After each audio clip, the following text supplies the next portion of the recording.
네, 오늘은 영상 진짜 오랜만에 찍는데요.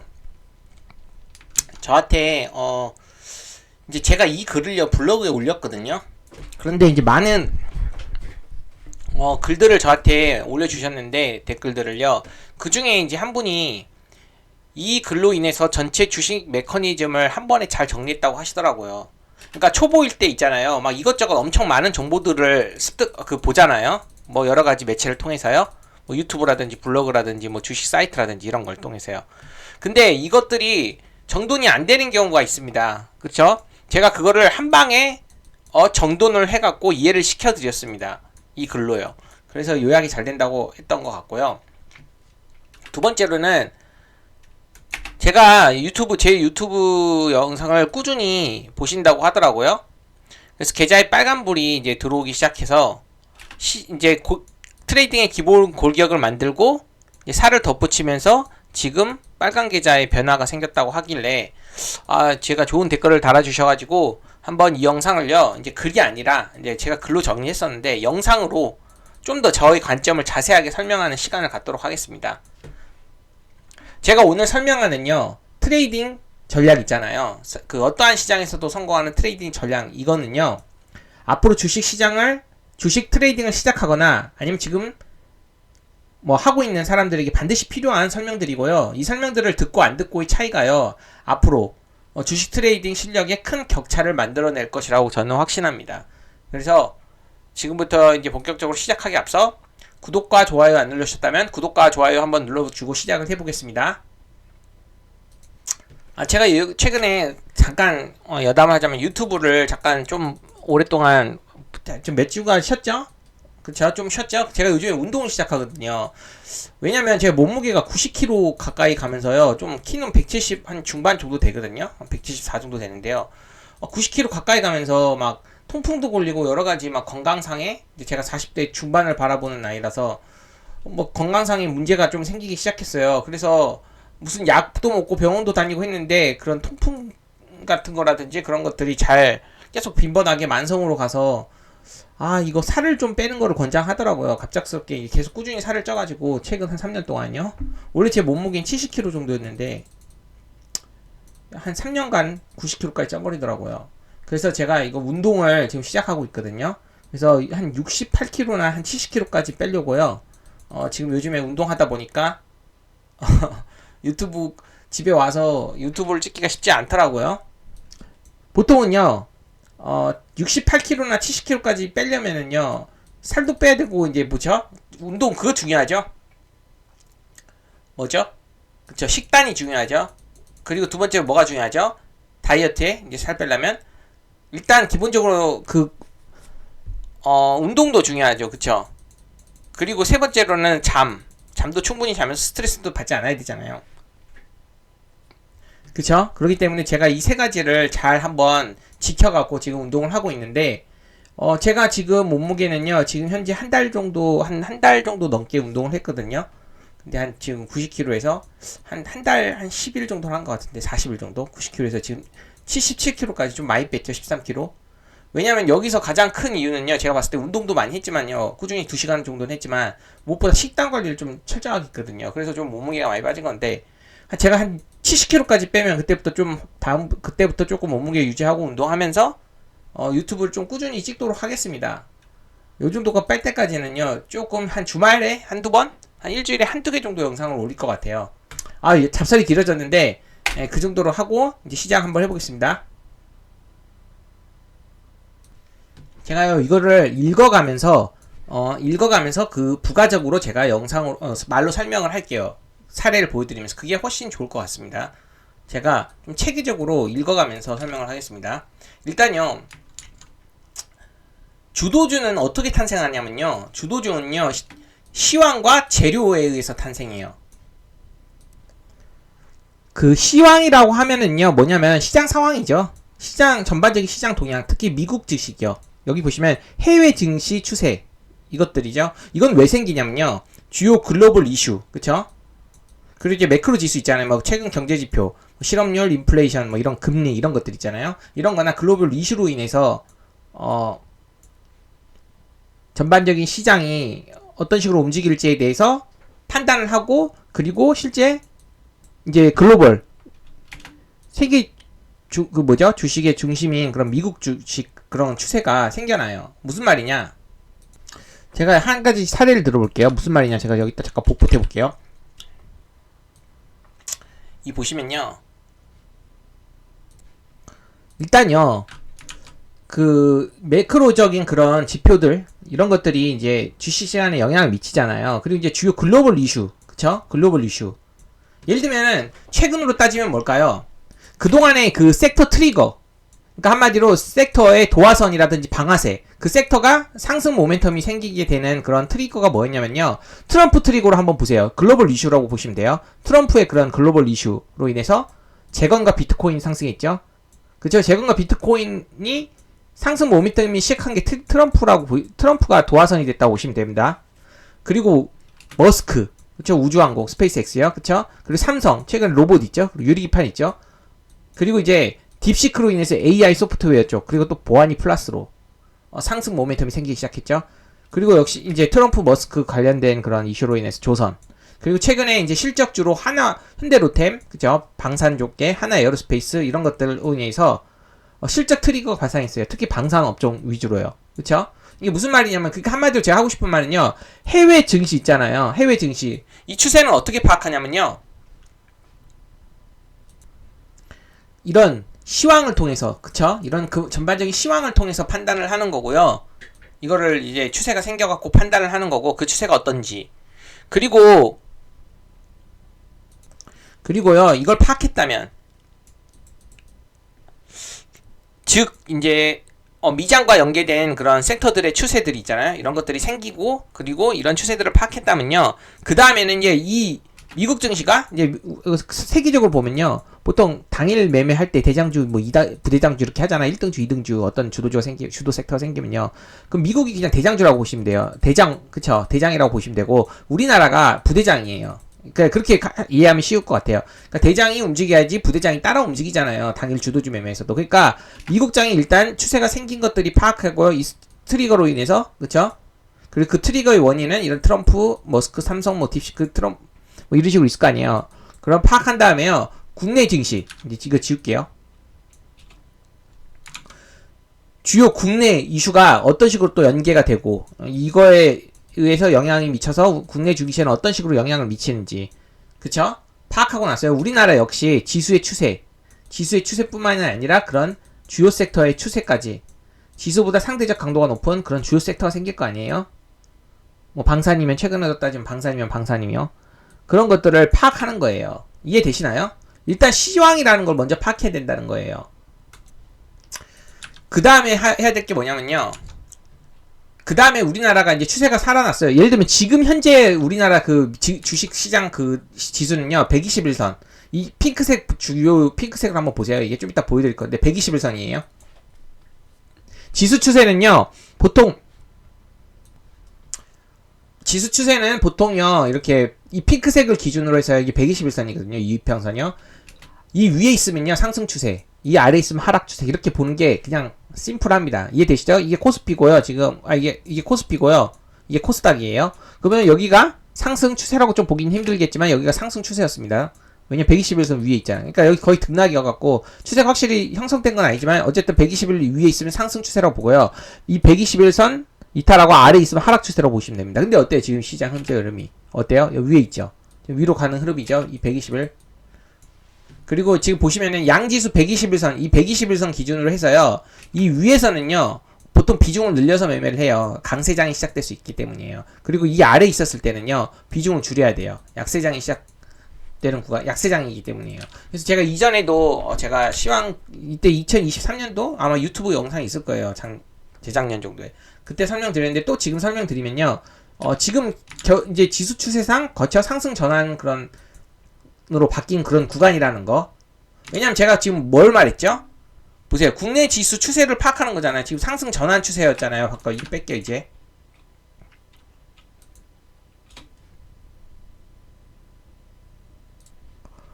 그럼 제가 이렇게 국내 지수 상승 추세 파악하면요, 뭘 확인하라고 그랬죠? 지금 유동성이 풍부하게, 그 거래 대금이 풍부하게 나오고 있는지, 이걸 유동성이라고 하거든요. 그러니까 쉽게 얘기하면요, 돈이 많이 들어왔는지, 돈이 많이 들어왔는지 이걸 파악하는 거예요. 이해되시죠? 그 다음에 두 번째로 뭐예요? 상대 강도. 제가 이 앞전의 영상에서 설명 자세히 드렸기 때문에 여기서는 간단하게만 설명드릴게요. 상대 강도는 뭐냐면요, 지수 차트보다 더 강한 업종 차트. 그러니까 반도체가 예를 들면은 지수보다 강하다. 그러면 지수가 반도체가요, 지수보다 상대 강도가 높은 업종이라고 보시면 돼요. 이해되시죠? 그러니까 한마디로 지수 차트보다 좋게 더 흘러가는 그런 업종 차트, 섹터 차트를 보는 겁니다. 이해되시죠? 어떤 건지. 이걸 상대 강도라고 하거든요. 지금 현재 상대 강도가 좋은 게 뭐예요? 조선, 방산. 지금 요즘에 반도체 조금 살아나 있어요. 세부적으로 보면요, 이 반도체 섹터 안에서도 세부적으로 보면 HMB 관련, 유리기판 관련주, 온디바이스 AI 관련주, CXL 지금 이렇게 흘러가는 흐름이거든요. 지금 최근 섹터별 그 순환을 보면요, 반도체가 이 테크 쪽이요. 그래서 이렇게 상대 강도가 높은, 지금 반도체가 조금 좋아지고 있는 사람이고, 전력기기 아시죠? 전선, 뭐 LS 일렉트리닉 이런 거 있잖아요. 그리고 자동차 2차전지. 그러니까 한마디로 지금 상대 강도가 높은 업종을 찾아야 돼요. 파악해야 돼요. 그리고 유동성이 지금 높은지, 아까 맞죠? 주식시장에 지금 크게 많이 돈이 들어왔는지 안 들어왔는지. 최근에 코스닥 기준으로 보면요, 코스닥이 예를 들면 8조 이하면 좀 적거든요, 하루 1일 거래대금이. 근데 보통 10조 이상씩 터질 때가 있어요. 진짜 뭐 이렇게 하락장에서는 6조 이하로 터질 때도 있어요. 6조 이하로. 이럴 땐 진짜 비중을 줄여서 매매해야 되는 거고, 8조가 평범하다면은 8조를 넘어가고 10조 넘어가면요, 그때는요 유동성이 풍부한 활발한 장이라고 우리가 부르거든요. 코스닥 기준으로 해서요. 어쨌든 그게 유동성이에요. 돈이 많이 들어왔는지, 지금 시장이 많이 들어왔는지 안 들어왔는지. 그러면 많이 들어왔으면 어떤 업종에서 많이 들어왔느냐, 어떤 업종에 돈이 많이 들어왔느냐, 이거죠. 그러면 이거 제가 예시를 든 거예요. 최근 예시로요. 그러면은 돈이 많이 들어오는 업종에서도 어떤 게 추세, 지금 지수보다 더 강하게 상승하고 있느냐, 상대적으로. 여기죠. 조선, 방산, 반도체, 전력, 뭐 이런 식으로. 그러면은 지금 지수 차트는 지금 상승으로 전환되는데 신고가를 보이는 그 조선 업종들이 있단 말이에요. 그게 실질적으로 현재의 주도 섹터라 보시면 됩니다. 어떤 거 맞냐면요, 조선, 방산, 전력, 건설기기 이쪽이에요. 이해되시죠? 지금 제가 하고 있는 게 뭐예요? 시황을 지금 설명을 드렸어요. 우리 보통은요, 이런 것까지 다 파악을 하고 매매를 하시나요? 내가 초보 때 생각해 봤을 때요, 지금 간단하게 설명하면요, 원래 보통 시황을 먼저 보죠. 그쵸? 그 다음에 재료를 보죠. 그 다음에 섹터를 보고, 그쵸? 어떤 재료가 붙었는지 섹터에. 그리고 나서 기법으로 가는 거예요. 그쵸? 기법으로. 가장 큰 흐름이 시황을 먼저 파악해요. 지금 제가 말한 것처럼. 그리고 나서 그 시황의 트리거, 그러니까 시황이 어떠냐, 어떤 재료가 지금 시장에서 잘 먹히고 주도 섹터로 지금 흐름을 보이느냐, 이런 거를 먼저 파악하고 나서, 그러면은 세 번째가 이거죠. 여기가 시가총액 상위주 기간 외인 있잖아요. 매매 동향과 그런 추세를 파악하는 거예요. 지금 최근에 시가 대형주 중심으로 기간 외인 매매가 매수세가 많이 들어오거든요. 근데 그 기관과 외국인이 많이 들어오는 그런 업종을 파악하는 게 중요해요. 그리고 그 업종의 추세, 차트를 파악하는 게 중요합니다. 이해되시죠? 그 다음에 해야 될 게 뭐냐면요, 그 다음에 세부적으로 종목 선정하고 나서 기법을 적용하는 거예요. 근데 우리는 거꾸로 배워요. 보통 대부분이 기법에 매몰돼 있잖아요. 그쵸? 이해는 돼요. 왜냐면 애당초 이런 거를 너무 광범위하잖아요. 시황, 재료 뭐 이런 것들까지 다 보고 어떤 식으로 접근해야 될지 모르잖아요. 근데 쉽잖아요. 주식에서 그냥 어떤 종목 나오면은 그거에 대해서 어떤 타점에서 공략하고, 그런 거는 바로바로 이해가 되고 또 적용이 가능하잖아요. 근데 더 중요한 거, 이런 세부적인 기법보다는요, 이 타이밍을 잡는 기법보다 이런 게 더 중요해요. 시황이랑 재료. 그쵸? 근데 제가 지금 여기서 말하고자 하는 거는요, 일단 거시적인 그런 흐름을 먼저 파악해야 된다는 거예요. 왜냐면요, 방금 말한 것처럼 주도주는요, 시황에 맞는 그런 재료에 의해서 탄생을 하거든요. 그럼 제가 한번 밑에서 다시 정리해 보겠습니다. 그래서 제가 요약을 하면요, 시황에 의해서 선택되는 그런 트리거가 발생하는 그런 섹터가 있을 거 아니에요. 그쵸? 선택되는 테마가 이제 섹터나 테마에서 주도주가 탄생합니다. 이해되시죠?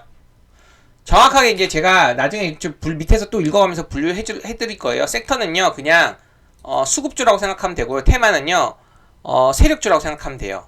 쉽게 얘기하면서 테마주가 세력주, 급등주고요. 그리고 섹터는요, 수급주, 우량주, 이렇게 조금 보시면 이해가 편합니다. 더 자세한 설명 밑에서 할 텐데 일단 그렇게 아세요. 그럼 제가 여기서 간단하게 설명을 하면요, 이 섹터 있잖아요, 이 수급주는요, 이렇게 상승하는 그런 데 있잖아요. 기관 외국인들이 이렇게 상승을 일으키는 경우가 많아요. 지수 차트를 올리는. 그래서 여기서는 기간 매국인 매매 동향을 보고 매매하는 게 중요하고요. 테마는 우리 하락장에서도 수익 잘 내는 트레이딩 하시는 분들 몇몇 분들 많이 보시지 않나요? 그런 분들은요, 뭐, 이런 데서도 뭐, 그 시황에 맞게끔 매매하지만요, 요런 곳에서도 있잖아요. 요런 곳에 하락하는 데서도요, 뭐 시총이 작고 좀 그뜬하게 나오는 거 있잖아요. 그리고 섹터는 보통 재료가, 둘 다 재료가 있다면요, 섹터는요, 약간, 방금 실적 베이스로 좀 가는 경우가 많고요. 그리고 다 그렇다는 건 아니에요. 제가 분류를 좀 쉽게 하기 위해서 테마 같은 경우는요, 미래의 그 불확실한 기대감 있잖아요. 뭐 예를 들면 초전도체 옛날 있잖아요. 이게 당장 실적을 내는 그런 업종이 아니었잖아요. 초전도체, 그쵸? 그럴 때 그런 약간 시총 작은 종목들이요, 불확실한 그런 개인들 있잖아요.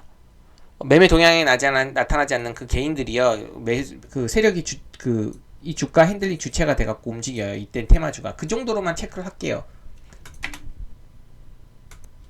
그래서 여기서는요, 비중을 좀 줄여갖고 테마주 매매를 하는 거고, 여기서는 조금 이제 이 매수 주체를 파악을 하고요. 이제 지금부터 거래대금 들어오면서 여기서는 섹터에 집중해서 수급주 매매를 하는 겁니다.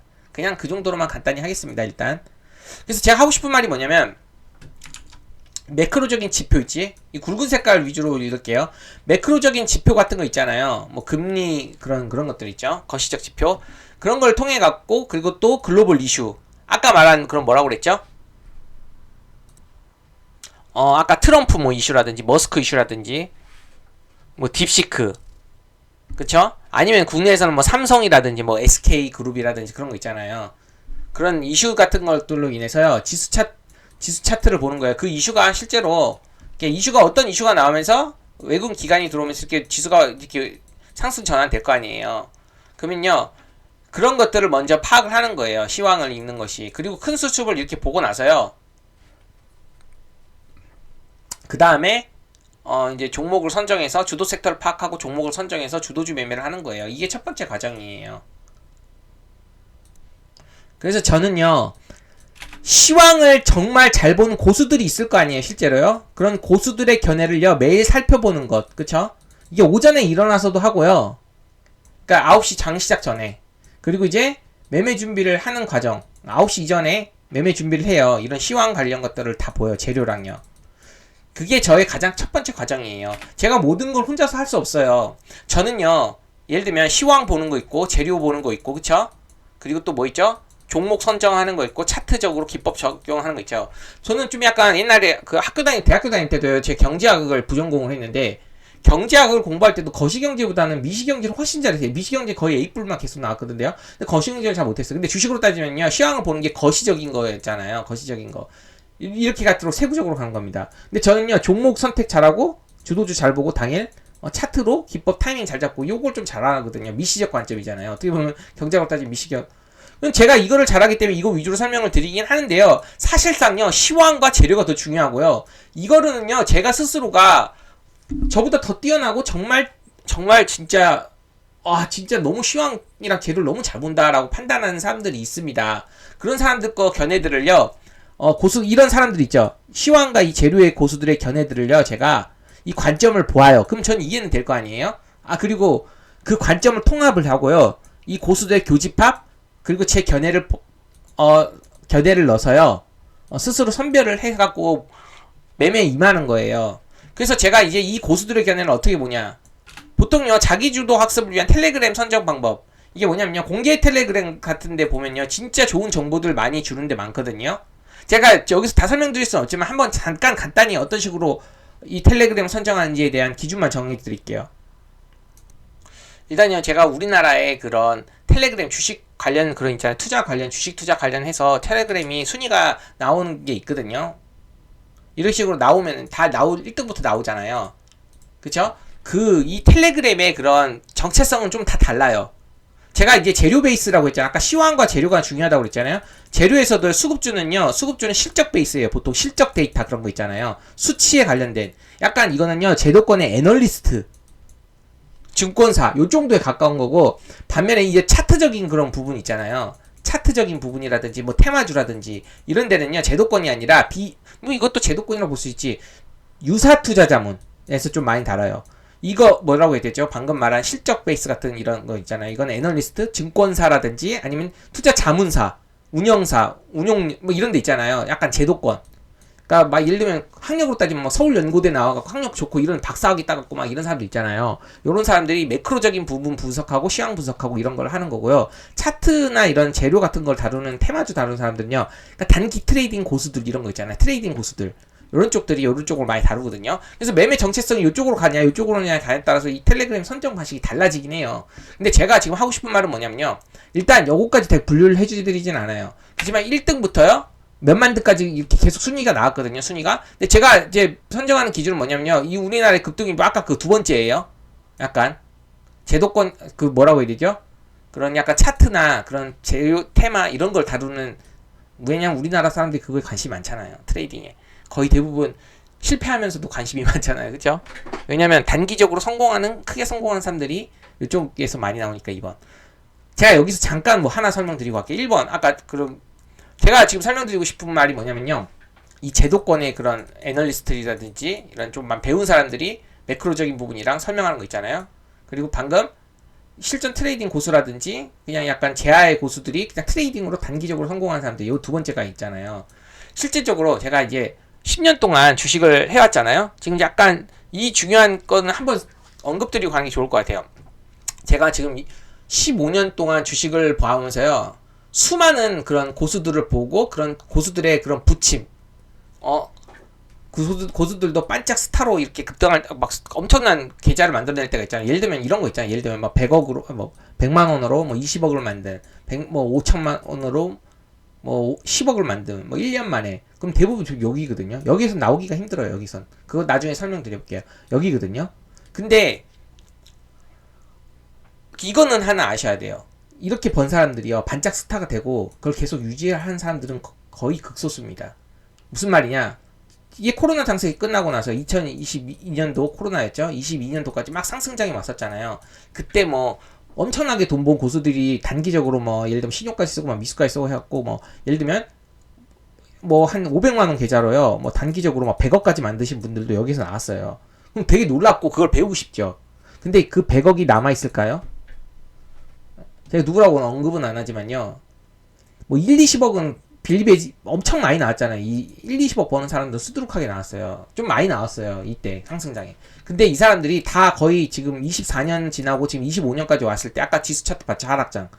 자기가 했던 그 매매 방식을 계속 고수하면서요. 다시 전락 이렇게 바닥치고 깡통을 치는 경우도 90% 이상이 나온다는 거예요. 여기는요. 그래서 여기서는요. 이해되시죠? 근데 그렇지 여기 구간 있잖아요. 아까 말한 1번 구간은요. 좀 수급주 매매로 안정적인 좀 매매를 하면서 여기처럼 폭발적인 수익은 아니더라도 좀 안정적이고 또 5년 동안 10년 동안 꾸준하게 수익을 낸 사람들이 여기서 많이 나왔어요. 제가 지금 여기서 하고 싶은 말은 뭐냐면요. 양면이 있다는 거예요. 다 양면. 장단점도 있고 양면도 있어요. 나중에 그거 자세히 다룰 시간이 될 텐데 제가 하고 싶은 말이 뭐냐면요. 예를 들면 실적 베이스 그런 수급주 매매 그쵸? 그러면 제도권에 있는 그런 뛰어난 사람들이 분석해 놓은 시황과 그런 실적 수치들, 데이터 그런 것들을 좀 많이 참고해야 돼요. 제가 누구라고 여기라고 언급을 안 할게요. 그런 것들에서 도움을 얻으려면요. 여기서 찾아봐 갖고 할 수 있어요. 특히 구독자 많으면서 여기 보시면요. 등급이거든요. 여기 A 등급 이상 A 등급만 해도 엄청 많아요. 이 A 등급 위주로 이 A 등급은 어떻게 매겨지냐면요. 여기 보시면요. 이게 퍼센테이지가 뭐냐면요. 실제 이 구독자들이 여기에 들어간 사람들 구독자들 있잖아요. 그쵸? 여기에 들어가신 분들의 이제 구독자들이 여기 보시면 여기 보이시죠? 38%가 실제 이 내용들을 본다는 거예요. 그러니까 제가 하고 제 기준이 이거예요. 그냥 이 A 있죠? 쭉 내려보면 많아요. 계속 이런 A들이 다 있을 거 아니에요. 이런 A들에서 여기 보세요. 여기까지 높아. 실제 보는 사람들도 많아요. 이거 키움증권 전략 그쪽이겠죠? 그래서 실제로 여기서 이제 여기서 A 등급에서 보세요. 이렇게 실제로 이 글들을 읽는 사람들도 많은. 그러니까 제가 이 두 개의 기준으로 텔레그램을 들어가 갖고 매일 시황과 재료와 그리고 장마감 후에 이 사람들의 개인적인 관점도 있을 거고 뭐 증권사라든지 자산운용사에서 운영하는 데서는 그런 공식적인 그런 데이터들을 올려드릴 거 아니에요. 그래서 제가 그것들을 보고 판단을 하는 거예요. 텔레그램 선정 기준을 이제 아셨나요? A. 그래도 이 A라는 건 사람들에게, 많은 사람들에게 인정이 됐다는 거예요. 그리고 많은 사람들이 또 보고, 많은 사람들이 구독하면서 또 많은 사람들이 실제로 보고 있는 그런 비율이 있거든요. 이게 가끔은 5%인 것도 있어요. 이 텔레그램 방이 막 1만 명인데 5%인 거. 실제로 본 사람들은 50명밖에 안 되는 거. 이거는 그냥 다 가짜들이 들어가 있어가지고 읽지도 않고 그냥 유령 계좌들이 유령 계좌가 아니라 유령이 들어가가지고 읽지도 않고 그냥 이 많아 보이게 하려고 하는 그런 가능성이 큰 그런 텔레그램 방도 있어요. 그래서 이런 것들은 뭐 제가 지금 하고 싶은 말이 뭐냐면요. 결국에는요. 저도 시황과 재료를 다 혼자 스스로가 할 수가 없단 말입니다. 저는요. 이 고수들의 견해와 관점들만 요약을 잘 해주신 분들도 많단 말이에요. 그거를 요약본을 보고요. 아, 그래서 거기서 제가 의미 있는 정보라든지 의미 있는 의견들을 통합하고 스스로 선별을 해갖고 도움을 받고 있는 겁니다. 이해되시나요? 이 시황적인 측면, 재료적인 측면요. 하지만 제가 보세요. 차트와 그런 단기적으로 그런 트레이딩 관점에서 그 뭐라고 이제 타이밍 잡는 것은요. 제가 아까 그런 텔레그램에 있는 사람들 그런 분들보다 훨씬 더 잘한다고 제가 판단하기 때문에 이런 부분은 제 스스로가 보통을 하고 있는 거죠. 지금같이 엄청난 정보가 쏟아지는, 그쵸? 엄청난 정보를 선별할 수 있는 능력이 되면 좋지만요. 정보가 엄청 많잖아요. 그거를요, 저는요, 아까 그 등급, A등급, 그리고 실제로 많은 사람들에게 인정된, 많은 사람들이 읽는 그런 것들을요, 보고, 제가 이제 최고의 그런, 저한테 맞는 최고의, 저에게죠. 저에게 가장 적합한 최고의 그런 시황 전문가, 재료 전문가의 글들을 선별해서 내 기준으로 선별적으로 판단한 다음에 차트로 타이밍을 잡는다고 보시면 되겠습니다. 이해되시죠? 일단 제가 여기까지 설명드렸고, 보시면은요, 읽어가면서 계속 필요한 부분 설명드리겠습니다. 그러면요, 보통 국내 시장에서 이 산업은요, 아까 제가 섹터라고 보통 말하거든요. 저는 매번 구분하기가 힘들어가지고 그냥 전 섹터라고 하거든요. 이 섹터, 업종, 산업 비슷한 말입니다. 대표적으로 우리가 반도체 섹터, 그쵸? 그렇게 얘기하잖아요. 헬스케어 섹터, 제약바이오 섹터, 2차전지 섹터, 그쵸? 이런 식으로 얘기하죠. 보통 이거는 이렇게 보면요, 이 섹터들은요, 보통 좀 기관 외국인들이 핸들링하는 종목들이, 시총이 큰 그런 종목들이 많아요. 예전에 2차전지 아시죠? 2차전지 섹터라고 하잖아요. 보통 테마라고도 하고. 테마는 조금 다른 개념인데 어쨌든 일단 2차전지 섹터라고 왜 불렀냐면요. 우리가 한번 지금 제가 구분을 해드릴게요. 그리고 2차전지 테마라고 부른 적도 있습니다. 아, 이거 구분을 지금 한번 해볼게요. 간단히 구분을 해보겠습니다. 섹터는 제가 구분하는 방법, 여기 있는 개념보다는요, 제가 실제로 직관적으로 구분하는 방법을 설명드릴게요. 제가 에코프로를 설명을 하는 게 좋겠어요. 왜냐면 에코프로 예를 들어 보면 이때 엄청나게 주도주였잖아요. 이때 실적 보면요, 진짜 굉장히 폭발적으로 엄청난 실적을 보였어요. 제가 가져와 볼까, 실적이요? 잠시만요. 그냥 실적까지 가져와서 설명하기에는 너무 시간이 걸리니까, 일단 여기서 보시면요, 이때는요, 기관 외국인들이 엄청나게 매수를 해갖고 끌어올린 그런 주도 섹터였어요. 이해되시죠? 기관 외국인들이, 그리고 또 시총도 비교적 크고 실적 베이스로 가거든요. 실적도 엄청 폭발적으로 상승했거든요, 실제. 하지만요, 2차전지가요, 예전에 지금 이 주도 섹터가 되기 전에는요, 과거에는요, 이렇게 급등락이 나왔죠. 이때는 실적이 없었어요, 그렇게 크게. 실적으로, 그리고 또 기관 외국인 수익도 많이 없었어요. 이때는 테마주라고 불렸어요. 2차전지 테마였는데, 테마가, 보세요. 실제 실적을 동반하면서 산업이 되면서 템버거가 나와버린 거죠. 제가 이전에 재료 매매 그 관련 영상에서도 찍었는데, AI도요, 지금 대부분 실적 내는 AI 관련 섹터가, 지금 섹터라고 하기도 하고 테마라고 하잖아요. 근데 전 테마에 가깝다고 생각해요. 왜냐면은요, AI가 지금 실적을 내는 기업들이 그렇게 많이 없어요. AI라는 그런 실제, 이걸 통해 사업을 해갖고 실적을 낸다기보다는 앞으로 이게 유망해질 거다, AI가. 그렇기 때문에, 옛날 과거 2차전지가, 테마로서 움직일 때 있었을 거 아니에요. 그쵸? 실적이 그렇게 크지도 않고 적자이고 뭐 별로 의미 있는 실적도 내지 않는데, 그때 크게 상승했던 거는 그 테마성으로 간 거고요.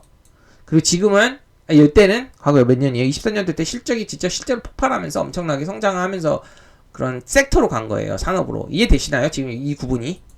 그래서 제가요, 보통요, 기관과 외국인들이 들어오는 것을 수급주라고도 부르고요. 기관과 외국인들이 보통 핸들링하는 것들은 실적 베이스로 가는 거기 때문에, 보세요. 산업, 업종, 섹터가 많거든요. 그리고 기관간 외국인이 건드리지 않는 그런 불확실한 시적 베이스가 아니라 그냥 불확실한 미래의 기대감으로 상승하는 종목들 있잖아요. 2차전지, 과거의 2차전지. 테마, 지금의 AI 실적 없이 그냥 상승하는 테마, 요런 것들.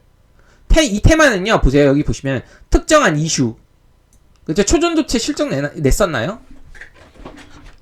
실적 없었잖아요. 근데도 상승을 했었잖아요. 그쵸? 그리고 정책. 지금 로봇 정책.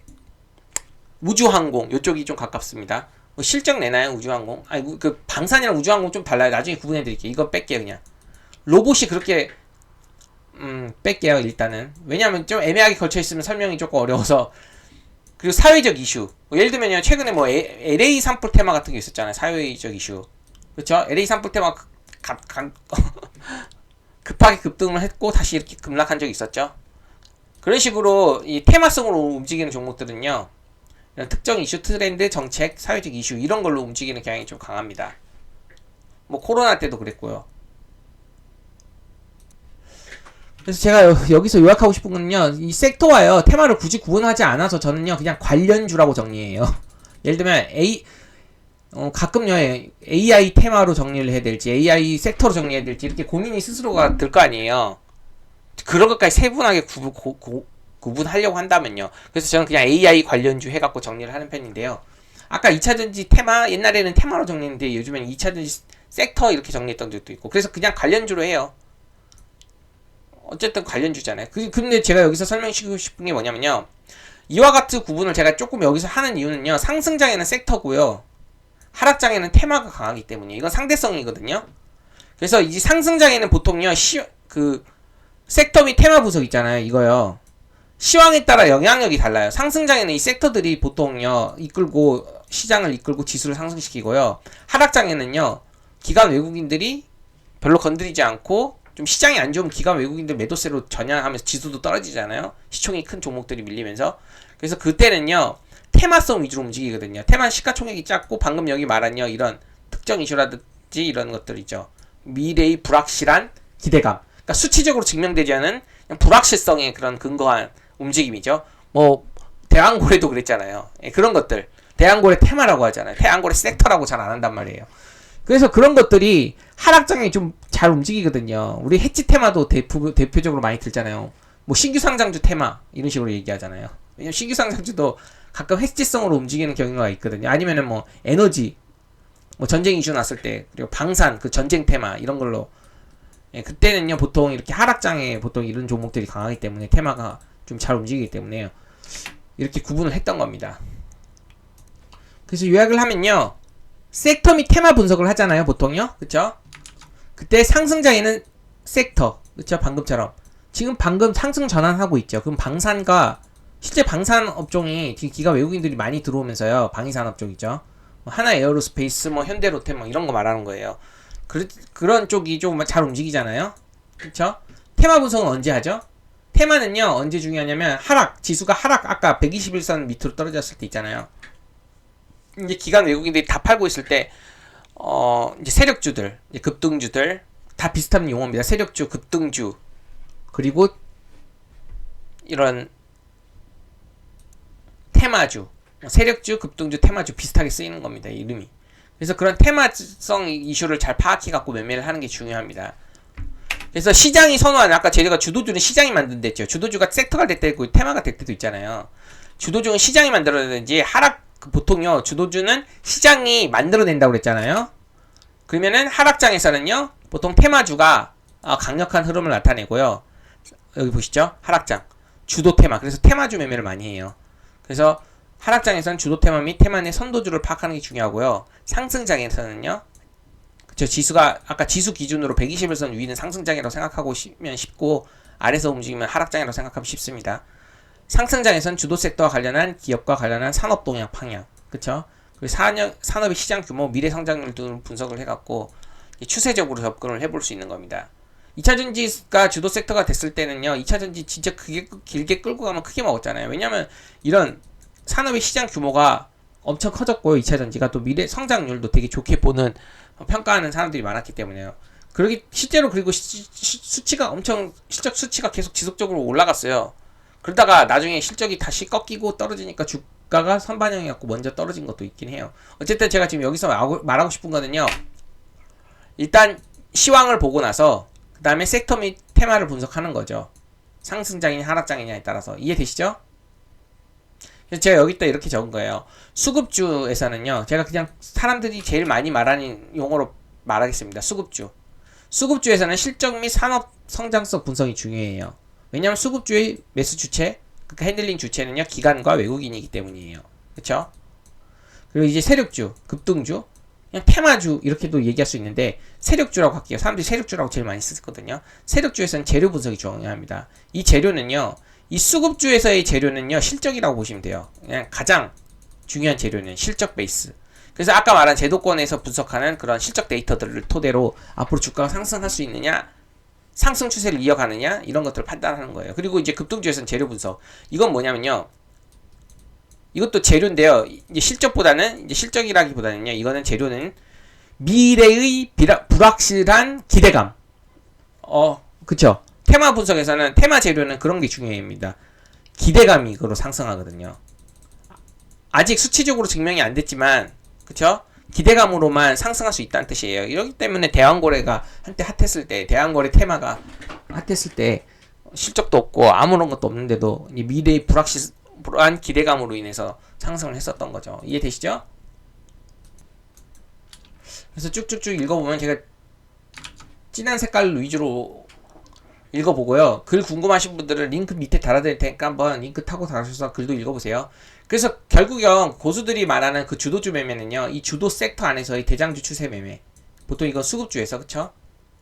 상승장이기 때문에 그쵸? 그래서 수급주는 추세 매매로 잘 통하는 그런 경향이 있고 예를 들면 지금 최근으로 볼게요. 예를 들면 이거 보세요. HD 현대일렉트릭 이거 보시면요. 이 기관과 외국인들이 추세적으로 상승시키면서 계속 지금 상승시키고 있죠. 어때요? 추세적으로 보세요. 여기 때만 해도 여기 몇 년도예요? 22년도? 여기 제일 싼 데가 22년도 1월이라고 할게요. 만원대거든요. 121선 중요하다고 그랬죠. 121선 위에 올라타고 나서부터 제가 보통 관심을 갖거든요. 어떤 이제 매매든요. 그래서 121선이 이렇게 우상향하는 그런 추세가 경기에 생겼어요. 이때 이거는 수급주다 보니까 코스피 200에도 들어가는 그리고 이제 기관과 외국인이 수급주다 보니까 이런 거는 실적 같은 데이터라든지 여러 가지 수치적인 것들을 확인을 해야 돼요. 보시면은 이때부터 어때요? 2만원대부터 쭉 상승해갖고 지금까지 상승하고 있잖아요. 38만 얼마요? 추세적으로 계속 상승하고 있잖아요. 이런 식으로. 그래서 주도 섹터 안에서 이 대장주 매매, 추세 매매가 이런 뜻이에요. 대표적으로 이걸 갖고 오면. 그리고 우리가 모두 잘 아는 뭐 안 할게요. 여기서는 나중에 뭐 시간이 오래 걸리니까 아까 에코프로도 추세가 계속 상승했었거든요. 그런 실적이 폭발적으로 계속 성장을 하면서요. 그래서 추세가 꺾기 전까지 주도 섹터는요 크게 추세 매매로 가는 게 좋고요. 이제 지금까지 하락장 같은데 지금은 아니지만 이제 상승 전환하려고 하는 타이밍이었죠. 아까 지수는요. 그때 이제 주도 테마 하락장에서는요 이 주도 테마 안에서 아까 말한 그 재료 베이스 그쵸? 미래의 불확실한 기대감 그런 것들 그리고 또 첫게 막 신선하게 처음 부각받으면서 뭐 사람들에게 관심을 받는 그런 거 있죠. 단기간에 스포트라이트 받는 그런 것들을 이제 매매하는 거라고 볼 수 있습니다. 그러면 이거 두 개가 다른가요? 같을 때도 있나요? 이렇게 볼 수 있죠. 물론 같을 때도 있어요. 무슨 말이냐면요. 아까 그냥 에코프로로 예를 들을게요. 에코프로가요. 이게 이제 하락으로 꺾이기 전에 여기 있었잖아요. 상승 추세에서 엄청나게 상승했었잖아요. 이때는요. 실제로 이 시장을 이끄는 테마가 이때는 2차 전지였고요. 이때 그 대표 주기의 에코프로였어요. 이걸 그러니까 주도 섹터 안에서의 대장주 추세 매매라고 하면요. 이게 대장주였으니까 이걸 추세 매매를 해볼 수 있겠죠. 엄청나게 상승했잖아요. 그렇죠? 그리고 반대로요. 이것도 테마이기도 했어요. 그러니까 그 테마성으로 이슈도 자주 나왔거든요. 그러기 때문에 이것도 어떻게 보면요. 이거는요. 세력주이면서도 수급주였어요. 수급주이면서도 세력주였어요. 그러니까 무슨 말이냐. 한 번만 다시 이야기해볼게요. 죄송합니다. 이때는 세력주였거든요. 근데 세력주가요. 실적이 나중에 실적이 잘 나오니까 실제로 실적이 잘 나왔어요. 테마성으로 급등하다가 실제로 실적이 많이 나오니까 이제 개인들뿐만 아니라 기관들도 사들였죠. 그럼 이걸 뭐라고 하냐면요. 보통 세력주에서 수급주로 변했으니까 그냥 세력 수급주라고 그냥 합해서 얘기하기도 해요. 그러면 지금 제가 하고 싶은 말이 뭐냐면요. 이때는 구분하기가 좀 힘들다는 거예요. 왜냐면 이거 두 개 다 해당이 되잖아요. 에코프로가 이때 상승 추세 그렸을 때요. 쉽게 얘기하면 세력 수급주였잖아요. 그렇죠? 그렇기 때문에 이렇게 모두가 해당이 되는, 그러니까 이런 매매를 하더라도 이런 매매를 하더라도 다 이런 매매를 했겠죠. 그렇기 때문에 이때 에코프로로 돈을 벌었던 사람들이 진짜 많이 나왔던 겁니다. 수급주 매매하든 뭐 테마주 매매하든 그냥 단기 트레이딩 하든 계속 상승했으니까 이것만 계속 매매하는 거죠. 시총도 크고 실적도 좋고 테마성으로도 테마도 좋고 실적도 좋고 테마성으로 재료도 잘 붙고 어쨌든 제가 하고 싶은 말 이해됐죠? 그래서요 이제 재료 분석에서 이제 중요시하는 것들을 구체적으로 세 가지를 보면요. 일단은 주요 뉴스와 관련주를 파야 되겠죠. 주요 뉴스라고 하면 아까 대장인 미국인 그런 미국 글로벌 이슈, 그리고 우리나라 국내 시장 어떤 이슈로 어떤 게 또 이슈가 영향을 받는지, 그래서 국내 이슈가 또 뭐가 나오는지, 그래서 관련주를 파악하는 거죠. 만약에 상승장에 이런 보세요. 업황, 산업 영향, 산업과 섹터, 이걸 업황이라고 하면요. 업황, 산업 섹터에 영향을 주는 재료가 아까 실적 그런 수치 데이터 그런 것들이잖아요. 그쵸? 아니면은 테마에 영향을 주는 재료인지, 뭐 하락장에 테마성으로 자라는 재료인지 이걸 구분을 해줘야 돼요. 그래서 주요 뉴스와 관련주를 파악하면서 이런 것들도 구분해갖고 볼 줄 알아야 되고요. 두 번째로는요, 핵심 재료의 발생 시점과 재료의 종류도 알아야 돼요. 이건 실제로 트레이딩 하는 사람들한테 중요한데요. 이 재료의 종류라고 하면요, 제가 밑에다 잠깐 써놨어요. 일정 있는 재료, 그쵸? 일정 있는 재료가 있고, 또 모멘텀 있는 재료, 이걸 해둬야 되고요. 또 새롭게 부닥치는 그 일정이 있고요. 매년 반복되는 일정이 있어요. 이것도 좀 구분을 해줘야 돼요. 매매할 때. 그리고 또 모멘텀이 유지되는, 그러니까 재료가 한번 나오고 단발성으로 상승하지 않고요. 상승 모멘텀이 유지되면서 이렇게 상승하는 그런 재료도 분명히 있단 말이에요. 그거를 보는 기준도 있고요. 실제로 재료 키워드는 계속 바뀌거든요. 어떨 때는요, 재료 키워드가 지금 트럼프라든지 머스크라는 키워드가 붙을 때 그런 트럼프 머스크 이슈가 붙으면서 붙는 재료들이 잘 갔잖아요. 그럼 최근에는 뭐예요? 이 재료 키워드도요, 우선순위가 계속 바뀌고요. 이 트렌드에 따라서 계속 재료 키워드를 달리 봐야 돼요. 똑같은 재료 키워드가 계속 좋은 거 아닙니다. 무슨 말이냐? 지금 예를 들어보면요. 지금 최근에 시장 트렌드는요, 시장 신규 상장주 위주로요. 그쵸? 과거에 시세를 안 냈던 신규 상장주 위주로 시장 화두에 맞는 그런 재료 키워드가 부각시 강한 탄력을 보이는 특성을 가졌어요. 제가 밑에서 매매에서 잠깐 보여드릴 거예요. 이따가. 이게 무슨 말이냐면요. 밑에서 보여드릴 건데, 제가 이거 가져와 봤습니다. 아까 말했죠? 신규 상장주 위주로 시장 화두에 맞는 재료. 최근에 뭐였냐? 조선 분야 지분 구조 개편 및 깜짝 실적주가 요즘 잘 갔거든요. 대형주 신고 돌파 장세예요. 또 실적 베이스로 중대형주 추세가 좋고요. 이거는 뭐 어느 정도 이제 주식 시장을 바라봤던 분들이라면 이해하실 거예요. 그리고 또 하나그룹주가 순환매가 나왔거든요. 제가 보시면요, 이 시장 화두에 맞는 재료, 이 실적, 조선, 그리고 하나그룹주 순환매, 그리고 또 신규 상장주, 이런 핵심 키워드 있잖아요. 재료 키워드 우선순위가 바뀐단 말이에요. 시장 트렌드에 따라서. 그러면요, 이런 게 강한 트리오가 보였기 때문에 제가 실제로 매매한 거를 어떤 식으로 매매를 했냐면요, 하나비전과 하나오션을 매매를 했어요. 왜냐면요, 하나 에어로스페이스 있잖아요. 이게요, 제가 가져와 볼게요. 잠시만요. 이게요, 보시면은 이 현대로템과 하나에어로스페이스 이런 종목들이요, 최근에 신고가 돌파를 했거든요. 이게 방산 쪽이었어요. 방산업 쪽이었거든요. 이슈도 좀 좋게 잘 나오면서요, 또 실적까지 좋았어요. 그래서 제가 트리거를요, 이걸 본 거예요. 이 종목들이 실적 트리거가 나오면서 실적주들이 전체적으로 상승하기 시작했거든요. 그 중에 이제 하나그룹도 이제 실적이 좀 잘 나온다는 그런 내용들이 막 이슈로 나오기 시작했고, 그 다음부터 하나그룹들이 순환매를 돌았어요. 그때 순환매 동기 순서가 하나에어로스페이스, 하나비전, 하나오션이에요. 그럼 제가 실제로 보세요. 하나비전을 이렇게 상승할 때 이제 대형주, 아까 말했죠. 대형주가 지금 잘 가는 장세였기 때문에 하나비전이 이때 엄청나게 거래대금이 유입되면서 이렇게 추세가 좋죠. 분봉상. 그래서 이렇게 크게 10%, 한 5% 이렇게 크게 수익을 봤었고요. 어때요? 신규 상장주잖아요. 게다가 또 신고가 돌파, 그리고 대형주잖아요. 이해되시죠?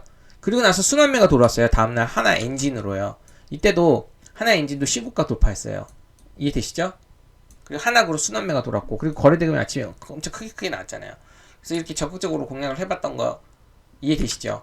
시황을 먼저 알았고요. 그 다음 재료 키워드, 우선순위가 뭐가 중요한지 파악을 했었죠. 그리고 섹터에서 이 하나그룹과 방산 섹터에서 처음에 이제 하나 에어로스페이스 이후에 하나 그룹들이 수남에 도는 걸 보고 신규주면서도 신고가 돌파 도는, 특히 신규 상장주에서 수급이 잘 들어왔고 신고가 돌파가 지금 잘 가고 있었거든요. 그래서 보시면은 하나 에어로스페이스 신고가 돌파하고 쭉쭉쭉 가고 있었고, 그다음 하나비전이 돌아갔고 공략을 해봤던 거고, 하나오션을 공략을 해봤던 겁니다. 이해되시나요? 그래서 지금 이런 것들 있잖아요. 시장 트렌드를 잘 파악해야 되는 거예요. 그래서 이렇게 제가 3개를 넣어봤거든요. 지금 최근에 시장 트렌드요. 요약하면 신규 상장주에 시장화돼 맞는 재료가 잘 붙는지 관심. 그런 종목이 기간 외인 프로그램 수급이 엄청나게 크게 들어오면서 특히 신규 상장주 위주로 신고가 돌파를 하게 되면은요, 특히 시총이 큰 시적 베이스 중대형주가 그런 식으로 들어오면은요, 이렇게 엄청나게 상승하는 그런 흐름을 보인다. 이렇게 보고 공략을 할 수 있었던 겁니다. 여기까지 이해되시나요?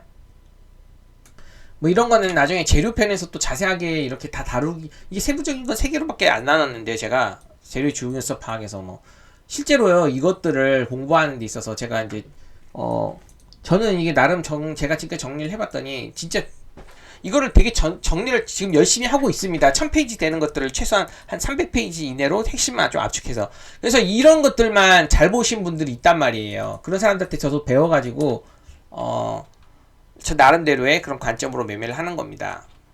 이해되시죠?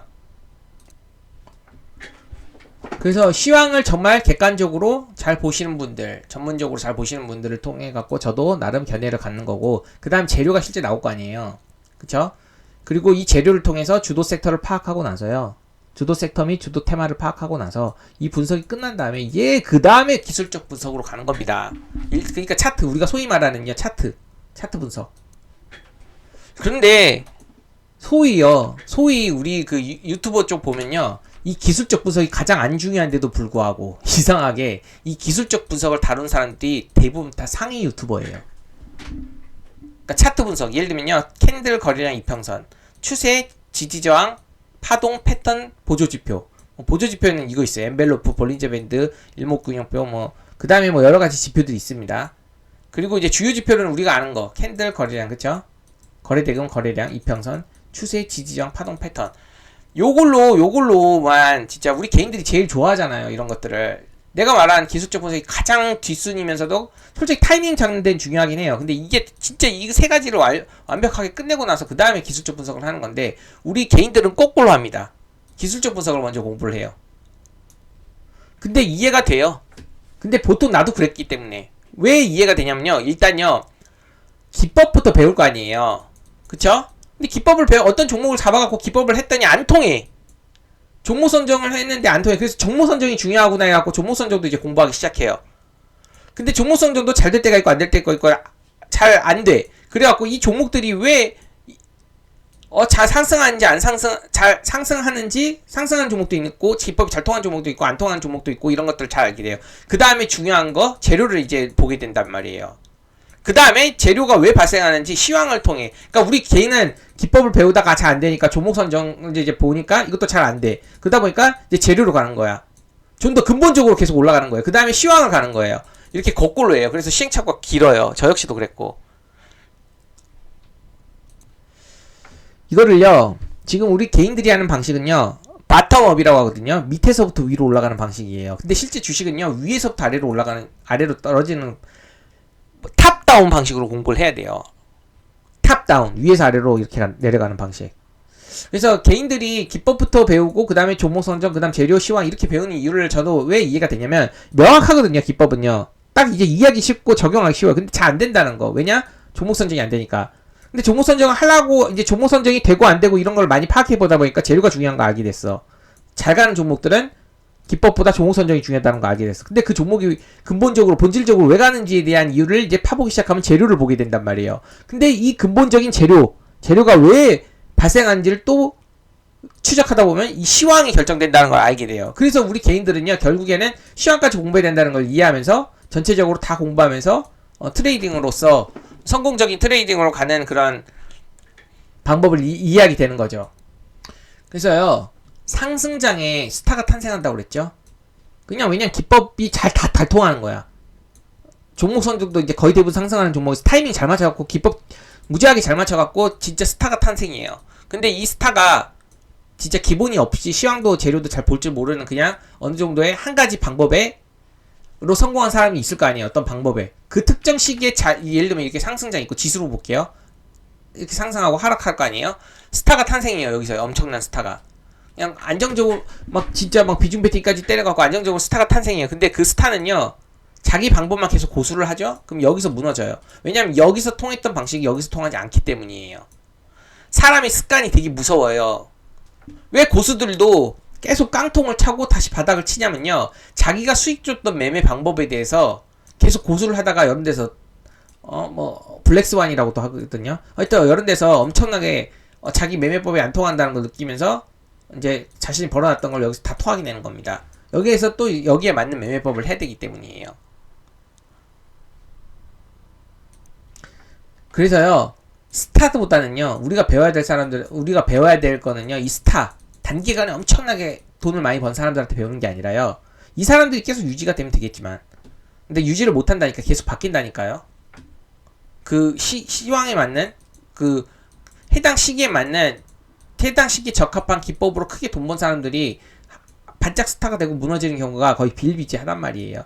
그래서 우리는요. 이런 사람들보다는요. 이런 쪽을 그러니까 예를 들면 아까 말했죠. 수급주든 세력주든 올 어라운드 트레이더는 하루아침에 만들어지는 게 아니에요. 왜냐면요. 상승 사이클과 하락 사이클을 다 겪으면서요. 이 엄청난 사이클들에서 꾸준하게 이렇게 돈을 잘 버시는 분들 있잖아요. 이런 분들의 관점들을 다 그 시기별로 익혀야 된다는 거예요. 그래서 제가 이것들의 그런 주요한 내용들을 설명드리고 있는 겁니다. 오랫동안 살아나온 꾸준하게 인기는 없지만 끝까지 살아남아갖고 큰 부를 얻고 은퇴하신 분들 있잖아요.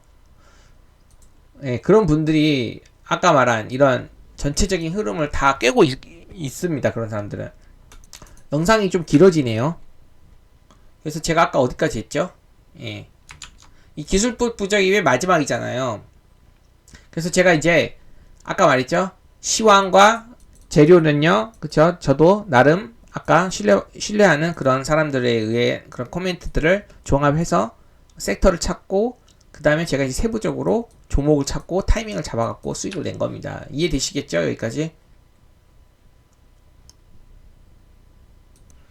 이 내용은 쭉 읽어보고요. 지금 시간 관계상 다 읽어드리진 않을게요. 여기 맨 밑에만 한번 결정을 해볼까요? 읽어볼까요? 마지막으로요. 기술적 분석까지 되었다면 마지막으로 이제 차트 분석 있죠. 주봉상, 일봉상 그리고 이제 세부적으로 들어가면 트레이딩으로 들어가면 분봉상까지 그런 차트 기술까지 다 돼서 이제 타이밍까지 잘 잡아서 매매를 잘한다면 그 다음에 자금 관리를 통해서요. 이제 자금 관리 등을 통해서 어떻게 구체적으로 정할지에 대한 투자 전략을 결정하는 것이 마지막 관문이에요. 이게 제일 중요하거든요. 사실요. 트레이딩에 있어서는 이게 가장 중요한데 이게 진짜 제가 여기서 다루기엔 시간이 너무 오래 걸려요. 예를 들면 손절에 대한 방법론, 그쵸? 매수 매도에 대한 방법론 이런 것들 궁금하신 분들이 많을 거예요. 뭐 예를 들면 눌림이랑 그 돌파의 접근 방법론이 다르고 장단점이 있고 그리고 베팅 방법이 달라요. 그게 정말 중요한데 여기서 다루기엔 이게 제가 큰 수로 보여드리는 거기 때문에 이런 부분들은요. 이 네 가지를 다 이해하고 나서 이제 이거 실제적인 매매에서 설명을 드려야 되는 게 좋을 것 같습니다. 그래서 오늘 여기까지 하고 지금까지 설명한 그 트레이딩 메커니즘 있죠? 이런 것들 잘 이해해봐가지고 한번 제가 오늘 설명한 내용들 잘 한번 이해해보시기 바랍니다. 그래서 이분이 이 글을 적어드려갖고 이 영상을 찍게 되었는데요. 마지막으로 요약을 한번 해볼게요. 이걸로 요약을 해보겠습니다. 제가 이제 매매를 하기 전에 제가 정리하는 거거든요. 이건 월 단위로 거의 정리한다고 보시면 되고 이건 두 번째 주 단위로 제가 이제 주요 일정을 매번 체크를 한 다음에 관심 일정과 관심 섹터를요 탑3를 이렇게 두거든요. 이거는 주 단위로 바꿔요 맨날. 이건 월 단위로 바꾸는 경향이 강하고요. 이건 주 단위. 그 다음에 이건 일 단위예요. 시장의 중심 섹터 유동성이라든지 상대 강도라든지 신고가 섹터를 통해 갖고 당일 시장의 중심 섹터를 파악하는 거죠. 여기 예를 들면은 유동성, 상대 강도, 신고가 이렇게 섹터별로 정리한 다음에 테크 그쪽 반도체랑 아까 그 있죠. 세부적인 그런 반도체 순환. 그리고 조선, 전력 이런 식으로. 이건 제가 예시 하나 든 거예요. 세상에는요. 중심주라는 개념이 있어요. 그쵸? 방금 말한 시장 중심주. 투자의 기초는요, 이런 중심주를 분류하는 데서부터 나와요. 그래서 중심주라는 개념을 빨리 터득해갖고 이렇게 정리할 줄 알아야 합니다. 왜냐면 결국에 중심주는요, 수급이 계속 발생하는 곳이거든요. 지금 현재 시장에서. 그래서 이런 중심주를 파악하기 위해서는 아까 미국 시장의 동향 계속 체크하면서 시황을 잘 알아야 되고 있죠. 그리고 또 국내 시장에 영향을 미치는지. 그래서 제가 이거를 항상 정리를 합니다. 이게 어떻게 보면은 일 매매에서는 중요할 수 있어요. 스윙 매매라든지 단기 매매에서는. 지금 여기서 매매를 해야지 트레이딩에서는 성공할 수 있다는 뜻이에요. 1차 분류를 이렇게 해놓고 나면요, 여기서 이제 추려야 돼요. 재료와 차트를 통해서. 아까 이해되시죠? 재료와 차트를 통해서 하나그룹 순환매 그런 것도 보셨다시피 보면요, 여기서 추리는 겁니다. 이거는요. 그러니까 이거를 통해 가지고 이제 현재 주요 관심 섹터를 정하고 그 다음에 세부적으로 종목으로 가는 거죠. 그리고 1순위 어떤 종목 있을 거 아니에요. 그러면요, 그거를 재료, 수급, 차트 분석 후 투자 전략을 짜는 거예요.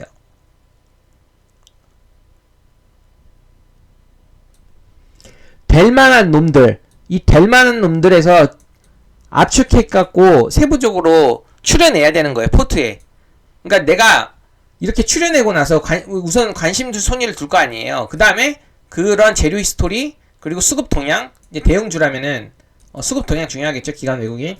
그리고 차트로 차트의 그런 타이밍 잡는 것들을 이제 시나리오를 짜가지고 투자 전략을 짜는 겁니다. 단순히 개별 이슈로 한두 개 급등해갖고 움직이는 종목들은 여기서 제외했어요. 그런 거는 시장 중심주라고 보기 힘들거든요. 개별 종목이지. 이해되시죠? 그래서 여기 안에서 여기 이렇게 추려내는 겁니다. 그리고 나서 종목들, 그리고 나서 맨 마지막에 이거로 아까 말한 이거란 거예요. 기교, 기술, 기법. 이거는 마지막에 하는 거예요. 왜냐면 중심주를요, 이렇게 관심을 다 가지고 있다가요, 우리가 이렇게 중심주를 가지고 있다가요, 뭔가 시장에서 관심을 더 받죠? 시장에 관심을 받죠? 그럼 화력이 퍼붓어요. 화력이 막 들어와요. 그 화력이 뭐예요? 아까 제가 말한 이런 것들 아니에요. 이 화력들. 지금 현재 시장의 중심주에서 신고가를 돌파할 때 화력이 붙죠, 화력이. 그쵸? 이거는 미리 다 준비가 됐기 때문에 가능했던 매매라는 거를 제가 강조해보고 싶습니다. 그래서 맨 마지막에 기교 있잖아요. 뭐 신고가 돌파 매매든 신고가 돌파 눌리 매매든요, 기교들 있죠. 이 기술은요, 맨 마지막에 하는 그런 과정이라고 보시면 되겠습니다. 좀 요약이 되고 이해가 되시나요? 그래서 제가 이 과정을 이제 다 매일 하는 게 좋습니다. 저는 이렇게 차트 분석을 통한 최적의 타이밍 매수 시나리오 같은 경우는요, 이건 맨 마지막이에요. 근데 제가 이것만 설명하다 보니까 사람들은요, 착각을 하죠. 이 과정을 못 보는 거죠. 제가 이 과정들을 못 보고 단순히 이 차트적으로 타이밍 잡는 것만 보고 제가 이제 이것만 잘하는 줄 알고 있는데 이런 것들도 있었다는 과정. 마지막으로 한 개 더 해볼게요. 제가 아까 여기 말했죠. 그 시장의 중심 섹터라든지 유동성 상대간도 신고가, 또 세 줄 시황 정리를 하잖아요. 당일 강했던 섹터라든지 테마를요, 왜 상승했는지, 이 하나그룹장 상승했을 거 아니에요. 그 이유, 재건 테마가 왜 상승했는 이유, 반도체 왜 상승한 이유, 이런 것들을 딱 세 개로 정리했잖아요. 탑3 섹터거든요. 이거는 제가 이제 아까 정리는 간단하게 해보였지만요, 제가 매일 하고 있는 작업인데 보세요. 거래대금 상위 종목을 통해 가지고 실제 거래대금 상위 종목을 다 살펴봐요. 30위까지. 그리고요, 어떤 섹터에서 어떤 종목이 어떤 테마로 붙었는지 상승했는지 이런 거를 정리를 하는 겁니다. 그럼 보시면요, 트럼프 수혜 관련주들이 이때 거래대금 30위 보세요. 거래대금 30위 중에요, 하나그룹, HD그룹, HD현대그룹, LS그룹, 그 중에서도 대형주 중심으로 엄청나게 상승을 보였습니다. 그래서 트럼프 수혜 그룹주들이 상승을 많이 보였다는 거. 그래서 그 이유 이렇게 적었잖아요. 아까 이거를 뽑아낸 거예요. 이거 하나를. 제가 아까 세 줄 시황 정리 이런 거 다 뺐고요. 그냥 요 정도만. 핵심만 세부적으로 이렇게 볼 수 있는 겁니다. 그리고 두 번째는 뭐예요? 재건 관련주죠. 이게 이제 이걸로 인해서 상승했어요. 왜 재건 관련주를 제가 탑으로 뒀냐면은요, 전지건설로봇, 대등기업 뭐 이런 것들이 보시면은요, 여기서 다 상위에 많이 포함되어 있었습니다. 두 번째로 수급이 많이 들어왔던 섹터죠. 그리고 또 그 이슈는 이런 것들이 있었고, 그리고 이제 대형주들이라든지 거래대금이 크게 터진 종목들 위주로 정리를 했지만요, 다른 것들이 왜 상승했는지도 이렇게 같이 정리를 해놨고, 저는 아까 그 세 줄 시황 정리에서는 요거만 딱 뽑아갖고 올린 거예요. 이해되시죠? 그리고 반도체 관련주 반도체 가지고 왜 상승했는지 요것만 이유를 놔뒀고 실제로 거래대금이 크게 터진 종목들 위주로 정리를 했고요. 그래서 여기도 보시면은요 트럼프 수혜 그룹주 그리고요 트럼프 수혜 그룹주들 보면요 하나그룹이랑 HD현대그룹이랑 LS그룹주예요. 그래서 이게 계속 이 그룹주들끼리도 순환이 돌아요. 그것도 다 이해하고 있어야 돼요. 근데 제가 이것까지 적진 않았죠. 머릿속에 있겠죠. 이걸 정리 잠깐 다 했으니까. 그래서 이거를 핵심 키워드를 잡아갖고 보세요. 그래서 제가 HD현대그룹주에서도 관심 갖고 LS일렉트릭이 이제 역사적 신고가를 앞둔 상태에서 상승 추세 지속적. 이거는 세부적으로 제가 정리를 했던 거고 제가 이제 정리하면서 기억하려고. 그런데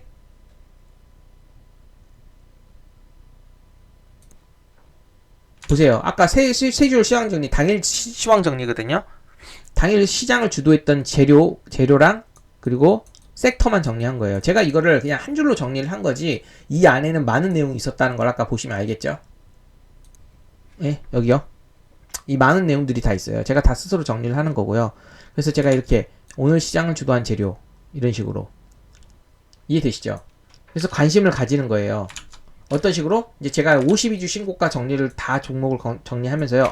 재건, 하나그룹, 방산 여기서 신고가가 많이 나오네. 여기가 이제 상대 강도와 유동성이 좋은 섹터라는 걸 알겠죠? 그래서 이제 제가 이제 신고가 돌파 차트를 매번 이렇게 정리를 해갖고 정리를 하고 있는 겁니다. 그리고 나서 매매를 하는 거죠. 그러면은요, 이거 보세요. 시장 트렌드 제가 여기다 적어놨죠. 그리고 이제 주간 관심 일정 및 주요 섹터 이것도 제가 정리를 해놓습니다. 해놓은 거에서 뽑아놓은 거예요. 그쵸? 이것도 주간 일정이 엄청 많잖아요. 그쵸? 제가 이걸 주간 일정이 이렇게 엄청 많은데 이제 여기서 이렇게 많은 거에서 제가 관심 있는 거를 선별적으로 듣는 겁니다. 이해되시죠? 제가 이렇게 많은 내용 중에서 제가 스스로가 관심이 있는 것들 위주로만 그쵸? 1순위 재건. 그래서 전진건설 로봇을 추세 이렇게 공략을 했던 거고요. 로봇 AI 그쵸? 그리고 조선 있고 뭐 반도체 여기는 종목들이 다 갔어요. 그래서 이렇게 X 친 거예요. 왜냐면 제가 관심이 있었던 그런 섹터들이 실제로 갔으면 그날 X 치고 이제 간 것들은 잘 안 하는 겁니다. 이렇게 X 친 거는요. X 안 친 것 중에 또 이렇게 바뀌는 거죠. 이제 순위가. 이해되시죠? 여기까지 봤고 이것도 봤죠? 그리고 이것도 봤어요. 그러면 이거 한번 봐볼게요. 이 시장 트렌드는 알아야 돼요. 이 시장 트렌드를 알아야지만 매매를 할 수 있는 거예요. 한번 어떤 식으로 제가 적용하는지 매매를 통해서 한번 보여드리겠습니다. 보세요. 2월 14일 이제 제가 매매 복귀를 해볼게요. 하나비전, 하나엔진, 두산에너빌러리, HVM. 이 공통적인 특징이 보이시나요? 다 신규주라는 게 보이지 않나요? 신규주? 거의? 그리고 어때요? 아까 제가 현재 시장 트렌드 그대로 복붙했어요. 신규 상장주 위주로 시장 화두에 맞는 재료 키워드 부각 시 강한 탄력을 보이는 특성. 실적 베이스 중대형 추세가 좀 제가 실적중 상세죠. 방산이랑 아까 조선이랑 막 이런 것들 방산 그쵸? 특히 그리고 어때요? 하나그룹이 그쵸? 이게 이슈가 많이 나와요. 장중에 보시면. 그리고 대응주 신고가 돌파 상세잖아요. 이건 세력주가 아닙니다. 기간 외인들이 들어오는 수급주예요. 대응주의 수급이 잘 붙어요. 아직도 테마 매매에서 벗어나지 못하면 안 돼요. 지금은 기관과 외국인 프로그램 매수세가 크게 들어오면서 대형주 장세가 가는 것 다른 걸 파악했다면요. 테마주 조그마한 시총 작은 것들을 잘 건드리는 게 좋은 게 아니라는 뜻이에요. 그래서 이거를 트렌드를 파악하고 나서 신규 상장주 시장 화두에 맞는 재료가 잘 붙는 주의 깊게 관심을 가지고 매매를 하는 거예요. 제가 이거를 정리를 했잖아요. 보세요. 하나그룹 관련주 3번 관점이에요. 제가 이렇게 하나그룹 신고가 돌파하는 거 아까 말했죠. 이렇게 이거 진짜 이거 들어갈 때부터 크게 먹으려고 들어간 거예요. 이게 다음날까지 이제 조금 던지겠는데 크게 먹은 거예요. 퍼센테이지로 따지면은. 그리고 보시면은요. 상관점이죠. 어때요? 대형주 신고가 돌파 상승 대형주예요. 대형주죠. 이게 시총이 얼마예요? 2조 거의 3조짜리예요. 그리고 뭐예요? 신규 상장주 위주. 시장 화두에 맞는 재료 키워드. 그쵸? 호실적 하나그룹 그런 것들이 어때요? 신고가를 돌파할 때 강한 탄력을 보이는 특성이 가지고 있기 때문에 그 신고가 돌파할 때 기관 외국인 프로그램 수급 동향 또 아니면 이렇게 거래대금이 크게 빵빵빵빵 이거 100억씩 터지는 거거든요. 이건 기술이에요. 이건 차트적 기술이고 이게 정말 진짜 정작 이거 중요하다고 아직도 느끼시면 안 됩니다. 아까 제가 말한 모든 것들을 다 이해한 상태에서 그 다음에 이제 기술로 들어가는 거예요. 이제 타점, 타이밍, 그렇죠? 그래서 이거를 이렇게 접근한 거고요. 하나비전을요. 이런 타이밍들의 이런 현란한 타이밍이 중요한 게 아니에요. 제가 지금 그거 말하고 싶은 게 아니잖아요. 근데 이제 제가 이렇게 타이밍도 잘 잡기 때문에 설명을 드렸던 거예요. 이게 타이밍도 한번 이렇게 보여드린 거고요. 그리고 어때요? 하나그룹 관련 중에 이제 하나 엔진 보세요. 하나 비전이 크게 가고 나서 다음날요. 하나그룹 수단배 속에 하나 엔진이 아침에 크게 들어왔어요. 그럼 이거를 아침부터 적극적으로 이렇게 공략을 해볼 수 있는 근거는 이해되시죠? 그쵸? 이 신고가 돌파에서 크게 돌파가 나오면 이렇게 거래대금이 크게 유입이 된다는 거. 그래서 이것도 3번 관점이에요. 이 3번 관점이 조금 많이 들어갔다. 대응주 신고가 돌파 상세. 기간 외인 프로그램 수급 동향이 중요한 상황. 그쵸? 시총 큰 종목들이 탄력 있게 잘 간다는 뜻이에요. 크게 돈이 들어오면서 여기도 보세요. 100억대가 막 넘는 금액 1분 목수 계속 들어오잖아요. 그리고 원전 어때요? 3번 관점. 두산 에너빌러리 어때요? 이것도 신고가 돌파죠. 원전 관련주 중에 무거워요. 엄청 무거워요. 이게 시총이 코스피 200에 들어가는 주식이고요. 보시면요. 시총이 얼마예요? 1000조. 1000억? 7조? 17조. 17조짜리예요. 평소 때라면 테마주 상세에 있어서는 이런 거 안 건드린단 말이에요. 그리고 어때요? 수급 동향이 중요하다고 그랬죠? 어때요? 여기 보시면요. 제가 이건 표시해놨어요. 프로그램, 외인, 그리고 기관. 이 기관 프로그램 외인 순매수가 크게 돌면서 전고점을 돌파했잖아요. 신고가를 돌파했잖아요. 이해되시나요? 신고가 돌파했잖아요. 1년이 넘는 신고가를 돌파했잖아요. 이 부동생이 나온 게 저는 개인적으로 M봉, 마스터봉이라고 하거든요. 신고가 돌파봉인데 크게 거래대금이 유입되면서 기관 외국인 프로그램 순매수. 여기도 마찬가지죠. 어쨌든 제가 지금 그걸 하고 싶은 얘기가 아니라 하고 싶은 거 3관점이죠. 뭐예요? 대응주 신고가 돌파 상세이기 때문에 기관 외인 프로그램 수급 동향이 중요한 상황이기 때문에 그런 이 수급이 신고가 돌파를 하게 되면 탄력 있게 잘 나온다. 아직도 테마주 매매를 하는 사람들은요. 이거를 종목을 매매를 못 하겠죠. 그냥 더 가벼운 걸 하겠죠. 근데 시총 큰 종목들이 잘 가기 때문에 실제로 이게 당일 1등이었어요. 더 거래대금도 크고 탄력도도 크고 차트도 좋았어요. 뭐 그런 거 다 안 따지고 매매해서 수익 잘 냈을 수도 있겠지만 지금 현재 대형주 신고가 돌파 기관 외국인 프로그램이 수면서 들어오면서 돌파하는 상세라는 걸 이해했다면요. 두산 에너빌러리를 공략했겠죠. 원전을 했다면요. 그리고 이제 마지막으로 제가 보시면은 어때요? 신규 상장 우주항공 관련주 HVM 보이시죠? 이것도 신고가 돌파하는 그런 구간이거든요. 그리고 이제 신규 상장주라는 그런 키워드였죠. 또 우주항공인데 이제 신규 상장주라는 그런 보세요. 그리고 거래대금도 크게 나오고. 그래서 아침에 이게 크게 상승을 했는데 사실 저는요 아침에 상승 이거 공략을 할까 고민을 했어요. 근데 HVM이 상승할 때요 그때 두산 에너빌러리가 같은 시점에 상승했거든요. 근데 저는 이 대응주로 선택한 거예요. 두산 에너빌러리. 이게 원전에 또 1등이었고. 이거는 이제 우주항공 쪽이랑 같이 움직이긴 했지만 약간 독립적으로 움직이는 느낌이 들었고요. 그리고 이게 조금 가볍잖아요. 제가 지금은 시총 큰 종목을 좀 좋잖아요. 만약에 제가 아까 그 트렌드 중에 신규 상장주에 좀 가산점을 줬다면 이걸 했겠죠. 근데 만약에 신규 상장주가 아니라 대형주, 이 대형주 크게 거기 거래대금이 되면서 그 수급 동향에서 기관 외국인 프로그램이 들어올 때 그걸 했다면 이걸 했겠죠. 저는 이 대형주를 선택했던 거예요. 여기를요. 이것도 5%가 넘습니다. 3억. 근데 HVM을 했다 하더라도 매매가 잘 났겠죠. 근데 이게 신고가 돌파는 그런 뭐라고 해야 되지? 그 값 돌파는 자리여갖고 이제 종가 매매로 이제 이건 타이밍 문제입니다. 조금 접근했는데요. 바로 오늘 당일날 수익권이 나와갖고 매수를 했습니다. 왜냐면 여기서는요 상승 관성이 또 생기고 있거든요. 신규 상장주고 갓 돌파했어요. 상승 관성이 생기면서 추가적인 급등 가능성이 크기 때문에 이건 종가 매매 비팅 관점에서 좀 적합했다고 판단을 해서 접근했는데 금요일이기도 해서 그냥 수익권 줬을 때 던졌습니다. 이게 시총이 그렇게 크지가 않아요. 보세요. HVM. 이게 반도체이면서도 우주항공인데 이제 우주항공 쪽으로 이제 이슈가 나오면서 상승을 했는데요. 보시면은요. 그때요. 제가 아까 말했죠. 지금 현재 프로그램 기간 외국인 매수를 잘 봐야 된다고요. 그쵸? 평소 때 없었죠. 많이 없었는데 샀다 팔았다 해서 등락이 나왔는데 이때 보세요. 좀 유의미한 프로그램 수급과 외인 매수가 들어왔단 말이에요. 그렇기 때문에 또 같이 신고가 돌파하기 때문에 예전에 에코프로 때 기억을 한번 해보세요. 신고가 돌파 자리에서 프로그램 매수가 미친 듯이 들어와요. 알고리즘 매매라고도 하거든요. 개인들도 프로그램을 쓰고 기관 외국인들도 쓰거든요. 특히 외인들이 제일 많이 써요. 프로그램 매매는요. 근데 그 프로그램 매매는요, 자동 매매가 좀 많아요. 알고리즘 자동 매매. 이 신고가를 돌파할 때 자동 매수세가 많이 들어와요. 그리고 조금 어려운 개념이긴 한데요. 아니에요. 이건 나중에 할게요. 쇼커버링, 그 공매도 쇼커버링 개념인데 그건 나중에 하고, 여기 보시면요, 이게 들어온 거 보시죠. 그래서 돌파했죠.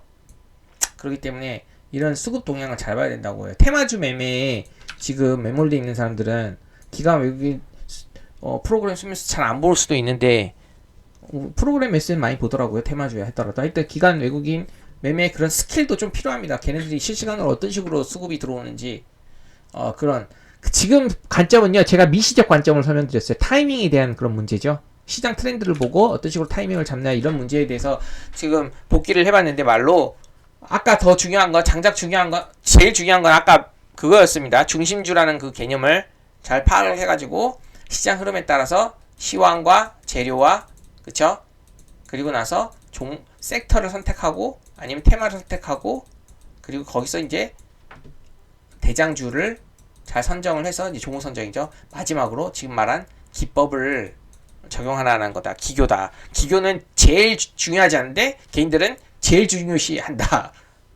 그렇게 하면 안 된다. 그거 기술이 중요하다는 거는 나중에 종목 선정도 잘 하고, 그 다음에 종목 선정에 중요한 이유가 되는 재료도 잘 볼 줄 알고, 그럼 재료를 만들어내는 시장 상황도 볼 줄 알고, 그런 거 되게 종합돼야지 마지막에 기교를 부리고 기술을 부리고 매매를 하는 거다. 이렇게 요약을 해볼 수 있겠습니다. 영상이 오늘 좀 길었는데 내용 좋으면요, 구독과 좋아요 부탁드리고 오늘은 여기까지 하겠습니다. 네, 마칠게요.